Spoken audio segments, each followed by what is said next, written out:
కాబట్టి ఎక్కువ సమయం తీసుకోను కానీ పేరు పేరున ముందుగా ఈరోజు ఈ కార్యక్రమానికి అధ్యక్షత వహిస్తున్న పెద్దలు కేసీఆర్ గారే తిరిగి సీఎం అవుతారు. మనందరం కూడా దానికోసమే కష్టపడదాం. ఆ విషయంలో రెండో ఆలోచన లేదు.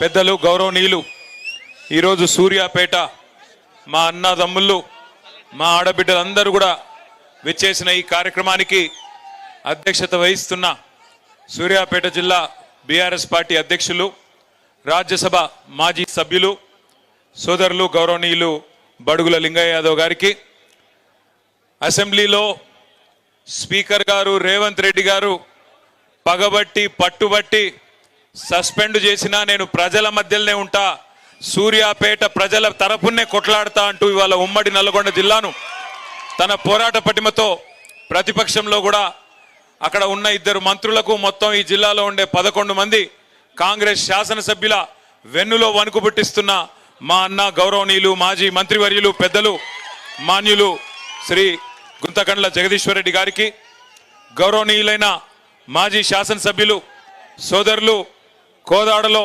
విస్తృతంగా పర్యటిస్తున్న సోదరులు బొల్లం మల్లన్న గారు, గౌరవనీయులు తమ్ముడు ఎప్పటికప్పుడు తన వాక్పటిమతో కాంగ్రెస్ ను బీజేపీని చీల్చి చెండాడే మా తమ్ముడు విద్యార్థి ఉద్యమ నాయకుడు సోదరుడు గ్యాదరి కిషోర్ గారు, గౌరవనీయులు మొన్ననే మరి నల్గొండ పార్లమెంట్ నుంచి పోటీ చేసిన అన్న సోదరులు కంచర్ల కృష్ణారెడ్డి గారు, జిల్లా నుంచి ప్రాతినిధ్యం వహిస్తున్న గౌరవనీయులైన శాసన మండలి సభ్యులు పెద్దలు అన్నగారు కోటిరెడ్డి గారు, ఎంసీ కోటిరెడ్డి గారు, నల్లగొండ మాజీ శాసనసభ్యులు మొన్న దాదాపు ఒక 3 నెలల కింద అనుకుంటా నల్లగొండలో అఖండమైన ప్రదర్శన చేసి మొత్తం రాష్ట్ర వ్యాప్తంగా మరి సంచలనం సృష్టించిన సోదరుడు గౌరవనీయుడు మాజీ శాసనసభ్యుడు కంచర్ల భూపాల్ రెడ్డి గారు, హుజూర్ నగర్ నియోజకవర్గ సమన్వయకర్త పెద్దలు ఒంటెద్దు నరసింహారెడ్డి గారు, గౌరవనీయులు మునుగోడు మాజీ శాసనసభ్యులు సోదరులు కూసుకుంట్ల ప్రభాకర్ రెడ్డి గారు, గౌరవనీయులు పార్టీ జనరల్ సెక్రటరీ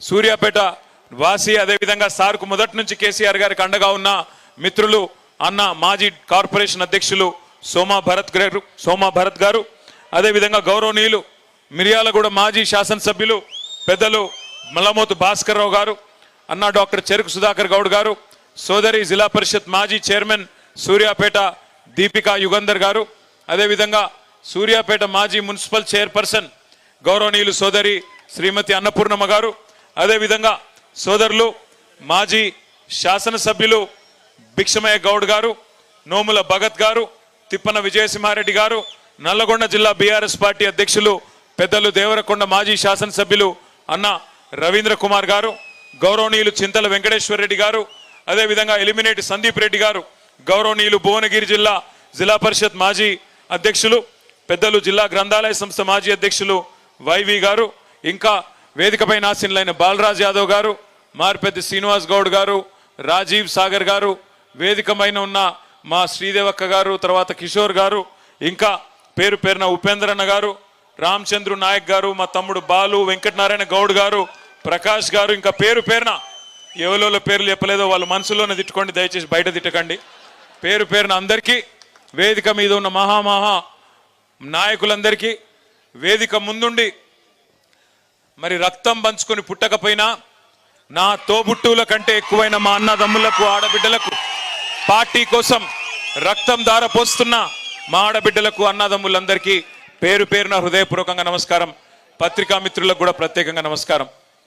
ఇదొక అరుదైన సందర్భం, ఒక ఉత్కృష్టమైన సందర్భం. తెలుగు రాజకీయాలు ఆంధ్రప్రదేశ్ తెలంగాణ కలిపి చూస్తే మన చరిత్ర సుదీర్ఘమైన చరిత్ర. ఈ దేశంలో చాలా కాలం దశాబ్దాల పాటు తెలుగు వాళ్ళను మద్రాసీలు అని పిలిచేది. కానీ దాన్ని మార్చిన నాయకుడు ఆనాడు ఒక పార్టీ పెట్టి తెలుగు వాళ్ళు కూడా భారతదేశంలో ఉన్నారు అని చెప్పిన నాయకుడు అన్న నందమూరి తారక రామారావు గారు. ఆ తర్వాత ఈ దేశంలో తెలంగాణ కంటూ ప్రత్యేకమైన అస్తిత్వం ఉన్నది, ఇక్కడ ఈ దేశంలో తెలంగాణ అనే పౌరుషాల గడ్డ ఉన్నది అని ఎలుగెత్తి చాటిన నాయకుడు మన నాయకుడు గౌరవనీయులు పెద్దలు కేసీఆర్ గారు అన్న మాట నేను గుర్తు చేస్తా ఉన్నా. నేను ఎన్టీఆర్ గారి పేరు ఎందుకు తీసుకున్నానంటే దానికి ఒక ప్రత్యేకమైన సందర్భం ఉంది. ఈ 76 ఏళ్ల భారతదేశ స్వాతంత్రానంతర రాజకీయ చరిత్ర చూస్తే రెండు పార్టీలు, తెలుగు గడ్డ నుంచి పుట్టిన పార్టీలు విజయవంతంగా 25 ఏళ్ల పైచిలుకు ప్రస్థానాన్ని కొనసాగించిన పార్టీలు రెండు. ఒకటి అన్నగారు పెట్టిన పార్టీ తెలుగుదేశం. సరే, ఇవాళ అటుపక్కకి వెళ్ళిపోయింది, అక్కడే ఉంది. కానీ ఇక్కడ మళ్ళీ రెండవ పార్టీ మన నాయకుడు ఎగిరేసిన గులాబీ జెండా నుంచి తెలంగాణ వారి గుండెల్లోంచి పుట్టిన పార్టీ మన పార్టీ బీఆర్ఎస్ పార్టీ. ఆనాడు ఇవాళ చాలా మంది చాలా మాట్లాడొచ్చు. జగదీష్ అన్న చెప్పినట్టు ఇలా ఎవడు పడితే వాడు, భూమికి 3 ఫీట్లు ఉన్నోడు కూడా చాలా మాట్లాడుతున్నాడు అసెంబ్లీలో. భూమికి 3 ఫీట్లు కూడా లేడు, కానీ మరుగుజ్జు వాడు కూడా మాట్లాడుతున్నాడు. మరుగుజ్జు అంటే నేను మరుగుజ్జులను అవమానిస్తలేను, రాజకీయ పిగ్మీ అంటున్నా. కేసీఆర్ మోకాలెత్తు కూడా సరిపోనోడు కూడా ఇవాళ ఓహో ఆహా అని చెప్పి గర్జిస్తా ఉన్నాడు. టైం ఎట్లొచ్చిందంటే గ్రామ సింహాలు కూడా సింహాల్లాగా ఎగురుతున్నాయి, వానపాములు కూడా నాగుపాములై బుసగొడుతున్నట్టు పోజులు కొడుతున్నాయి. అట్లాంటి పరిస్థితి వచ్చింది. కానీ ఒక్కసారి వెనకకి తిరిగి తొంగి చూస్తే 2001లో ఒక్కసారి మీకు అర్థం కావడానికి క్లుప్తంగా చెప్పే ప్రయత్నం చేస్తాను నేను. ఈరోజు ఇంతమంది, ఇంత పెద్ద బలగం సూర్యాపేటలో ఒక మీటింగ్, ఒక కార్యకర్తల సమావేశానికి వస్తే 4.5 కిలోమీటర్ల ర్యాలీ, ఎక్కడికక్కడ ప్రజలు బారులు తీరి ఏదో ఎలక్షన్లలో రోడ్ షో అయినట్టు ఎక్కడికక్కడ చేతులు ఊపుతూ ఇట్లా చూపెడుతూ అన్నా మళ్ళా మీరే వస్తారు, తప్పకుండా మళ్ళీ మీరే గెలవాలని చెప్పి ఆశీర్వదించే పరిస్థితి 15 నెలలు తిరగకుండానే వచ్చింది. ఇంత పెద్ద సైన్యం ఇవాళ మనకు తయారైంది. కానీ 2001లో ఏంటిది పరిస్థితి? ఆనాడు కేసీఆర్ గారు పార్టీ పెట్టినప్పుడు ఏమున్నది కేసీఆర్ గారికి? ఆనాడు కేసీఆర్ గారు ఆయన వయస్సు 46-47 ఏళ్ల వయస్సు. పార్టీ పెట్టినప్పుడు ఒక రాజకీయ పార్టీ పెట్టాలంటే నిజంగా చెప్పాలంటే దుస్సాహసం.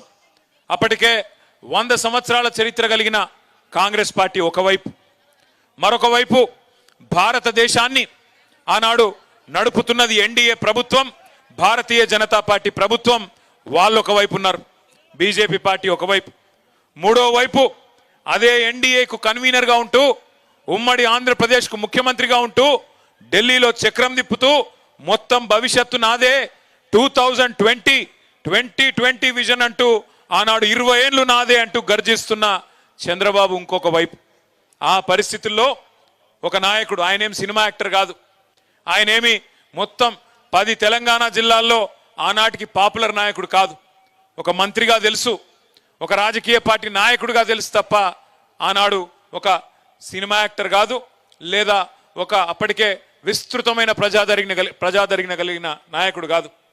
అదే మాదిరిగా తెలంగాణ అనే అంశం కూడా అప్పటికే 30 ఏళ్ళు మరుగునబడ్డ అంశం. 1971లో ఎప్పుడైతే తెలంగాణ ప్రజా సమితి అనే పార్టీ మీద 14కి గాను 11 పార్లమెంట్ సీట్లు గెలిచి మళ్ళీ కాంగ్రెస్లో కలిసిపోయినారో ఆ తర్వాత ప్రజల్లో నమ్మకం చచ్చిపోయిన పరిస్థితి.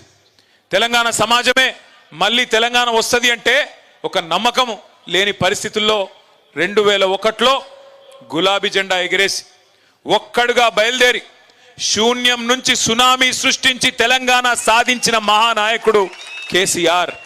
ఇది ఏ రాజకీయ మరుగుజ్జు అవునన్నా కాదన్నా ఇవాళ మోకాలెత్తున్నోడు ఎగిరెగిరి పడ్డా, వానపాములు నాగుపాములై గుసగొట్టినట్టు యాక్టింగులు చేసినా, కేసీఆర్ ఆనవాళ్ళు చెరిపేస్తామని ఎన్ని డైలాగులు కొట్టినా చరిత్ర చెరిపేయలేని సత్యమేంది అంటే కేసీఆర్ లేకపోతే, ఈ గులాబీ కండువానే లేకపోతే ఈ తెలంగాణ రాష్ట్రమే లేదు అనేది అక్షర సత్యం. ఇది ఎవరు అవునన్నా కాదన్నా వాస్తవం. కేసీఆర్ గారు ఎంబడి నడిచిన ప్రజలు ఆఫ్ కోర్స్ లక్షల సంఖ్యలో నడిచినారు, ప్రజా సంఘాలు కలిసి వచ్చినాయి, విద్యార్థులు బలిదానాలు చేసినారు. కానీ కేసీఆర్ నడుం బిగించి మొదటి అడుగు వేయపోతే ఆ తర్వాత